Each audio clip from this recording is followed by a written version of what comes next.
So this first lesson is going to cover a few of the basics that you need to know before even touching the instrument. First, we need to know about a few elements of music notation that tell us various things that we need to know before we can even try to read any music. But don't worry, you'll be playing some notes in no time. So the first thing that you'll notice when you look at a piece of music is the stave. Now, a stave is made up of 5 horizontal lines running across the page, and there are usually 10 or 12 of these staves on a standard A4 piece of music manuscript paper. Manuscript is the name that we give to the paper on which we write the music. Each line and space on the stave corresponds to a particular note, and by drawing various circles, lines and dots on the stave, we can express pretty much any musical idea that we can imagine.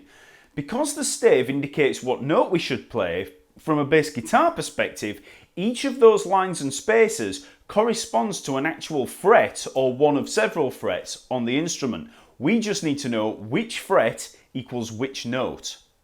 Now, before we can learn which note is which, we first got to add a symbol to the stave called a clef.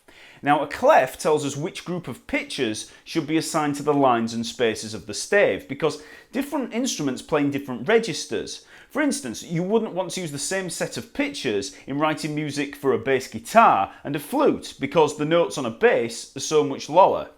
The most common clefs used in music are the treble clef and the bass clef, but there are other clefs such as the tenor clef and the alto clef. For bass guitar, we generally use the bass clef, which also has the nickname the F clef. And that nickname gives us a bit of a clue as to how the notes are ordered on the stave when we use the bass clef. Now, the bass clef looks a little bit like a big comma, and if you look at where it starts and curls around at the top, you'll see it starts on a particular line. It also has 2 dots, kind of like a colon in English punctuation, and these dots surround a particular line. Now, that line is an F, and that's why we call it the F clef. The spaces and lines above and below this F move alphabetically from one to another. So the space above the F is a G and the space below the F is an E. In case you weren't aware of it, the notes in general Western music are taken from the alphabet from A to G. So we have A, B, C, D, E, F, G, and then it repeats. So if we now add these notes to all the lines and spaces on the stave using the bass clef, we have the following. So the bottom line is a G. Then the next space above is an A, then the next line is a B, then we have C, D, E, F, G, until we finally get to the top line, which is an A, okay? So they're the notes on the stave. So now we know the notes on the stave using the bass clef, we can have a see how they correspond to the notes on the neck. So to begin with, we're just going to stay in this low area below the 5th fret. I'm not going to use open strings either. I'm just going to stick to fretted notes up to around the 5th fret. And I'm going to do that so that we can avoid any repeats of the same pitch, okay? So if we have a look at the stave there, we've got the bottom line, which is the G, and that corresponds to this 3rd fret on the E string, so the low G there. Then we move up to the A, so the bottom space there, that's the 5th fret of the E string. So that's the A there on the E string. Next, we move to the second line from the bottom, the B, that's 2nd fret of the A string. Then we move to the next space, which is the C, which is there, the 3rd fret of the A string. Then we can move up to the middle line, the D, which is the 5th fret of the A string. Then we move up to the next space, the E, and that would be the 2nd fret of the D string. Then we move up to the F, that second to top line, which is the 3rd fret of the D string. Then we move to the top space, which is the G, which is the 5th fret of the D string. And then we move to the top line, which is an A. So that's the 2nd fret of the G string. So all of those notes from the bottom line to the top line, G, A, B, C, D, E, F, G, A. Okay? Just alphabetical order from the 3rd fret of the E string up to the 2nd fret of the G string. And it's worth really knowing those notes in that area because we're going to be covering that a lot. Okay? So that's the first thing to be aware of, just how those notes on the stave correspond to the notes on the neck there. Now, there are obviously many more notes that we haven't covered both above and below on the bass, and this is where ledger lines come in. Now, if we want to place notes above or below the stave, we just continue up or down alphabetically and add lines at those notes. And this saves having staves with like 20 or 30 lines to accommodate instruments with really wide ranges. So if we continue above the stave, we have the B there, that would be the space above that top line. Then we can move up to the C, which would be the first ledger line, so we insert a line there. Then we could move up to the D, which would be the space above that first ledger line. And then 2 ledger lines would be an E. Then we have F, G, A, etc. We just continue, and you can have as many ledger lines as you want. You could have 100 ledger lines if you had to. So if we now look below the bass clef, so the bottom line of the stave with the bass clef was G. So we've only, on the 4-string bass, we've only got a couple of notes there. So we've got the F and the E. So if we look below there, F would be the space below the G, so the space below the stave, and then the E, the open E there, would be the first ledger line below the stave. And if you had a 5-string bass or a 6-string bass or 7-string bass, however many strings, you just continue down there. Okay, so you'd go down to the D below, which would be the space below that E, and then down to the C, which would be 2 ledger lines below, and then the low B, the open B, would be the next space below that. So, like I say, you just keep adding these ledger lines above and below, depending on which notes you need. So now we understand which notes go where on the stave, let's add another symbol, the time signature. Now, the time signature is simply 2 stacked numbers, one on top of another, that tell us how many beats there are in a bar of music. Music is generally heard and composed in cycles of beats, and you feel this cycle when you listen to a piece of music. It's the thing that you tap your foot to, or click your fingers to, or bang your head to. And a bar is simply one complete cycle of those beats. Now, if we had 4 beats in a bar, we'd count 1, 2, 3, 4, 1, 2, 3, 4. 3 beats in a bar, 1, 2, 3, 1, 2, 3. And those bars are divided up on the stave using some vertical lines that you see here called bar lines. Okay, so if we were to just count through this piece of music that you see there on screen, we would get the following: 1, 2, 3, 4, 1, 2, 3, 4, 1, 2, 3, 4, 1, 2, 3, 4. So that's simply 4 bars just counted. Okay, so you can see the bar lines were dividing those bars up. Okay. There are 2 numbers in a time signature. The top number tells us how many beats there are in a bar. The bottom number tells us what type of beat, but don't worry about that for now, we'll come back to that later.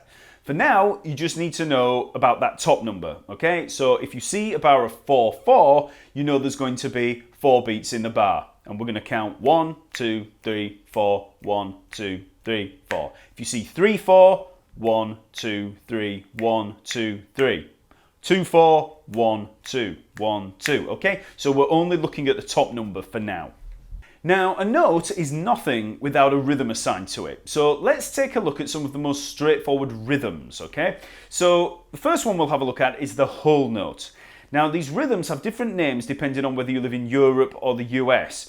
The Americans describe notes as whole notes, half notes, quarter notes, etc. Europeans describe them as semibreves, minims, crotchets, etc. Now, I'll be using the American way for now, as in whole notes, half notes, etc. But in the downloadable material, I will have a European and a US download, so you can use either one depending on where you're from. Okay. A whole note or semibreve lasts for 4 beats, which it just so happens if we're in the time signature of 4/4, it would be lasting for an entire bar. So if I was to just play an open E string and I was to play that for the duration of a whole note, 4 beats, it would sound like this: 1, 2, 3, 4. Okay, so I'm counting along with that. So if we had, let's say, 4 whole notes, one after the other, it would sound like this: 1, 2, 3, 4, 1, 2, 3, 4, 1, 2, 3, 4, 1, 2, 3, 4. So that was just 4 whole notes, one after another on an open E. Okay, so you're just playing the note and holding it for the required duration, which, like I say, in this case is just 4 beats. So armed with that information that we've just acquired in this lesson, you should now be able to just play through a very basic piece of music. So we're going to look at these 16 bars, and we're just going to use 2 notes, okay? We're going to use the open E and the F first fret of the E string. Now, if you remember back to the notes on the stave, the open E string was the ledger line below the stave, okay? So you want to look at that and really think, every time you see that, that's that open E. Then the F is the space below the stave, okay? So we've just got those 2 notes, so it's a 50-50 chance of getting it right anyway. And we're just going to stick to whole notes. So each note, we're just going to hold for the duration of 1, 2, 3, 4. Okay, so you don't really have to think about the rhythms at this point because we're simply counting a bar for each one of them. Okay, so we'll play through this, and I'm going to put on a click track, so a metronome, and just play along to it. Okay, so you want to try playing along with me, and I'm going to give you a bar counting. Okay, so the tempo is going to be this. So there's the click. So 1, 2, 3, 4. E, 2, 3, 4. F, 2, 3, 4. E, 2, 3, 4. E, 2, 3, 4. F, 2, 3, 4. E, 2, 3, 4. F, 2, 3, 4. F, 2, 3, 4. E, 2, 3, 4. F, 2, 3, 4. E, 2, 3, 4. F, 2, 3, 4. E, 2, 3, 4. E, 2, 3, 4. F, 2, 3, 4. E, 2, 3, 4. Okay? So, there you go.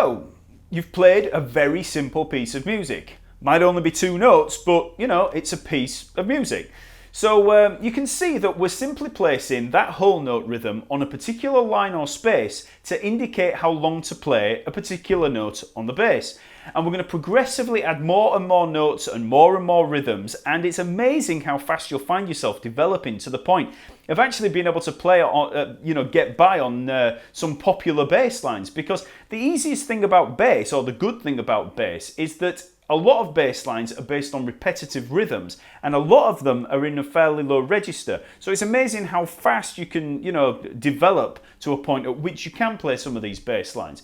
So, like I said, it's simple steps to sight reading, so we're going to build up very, very slowly. And, at every juncture, it wants to be too easy. You want to be playing something like this and thinking, man, this is boring, it's too easy. Because what happens then is as we gradually add more and more in small steps, you'll still be thinking, this is too easy, this is too easy, until eventually you suddenly realise that you're actually playing through some, sophisticated bass lines, and they're still too easy, okay? So, let's now move on to lesson 2 and work on adding some more notes into the repertoire.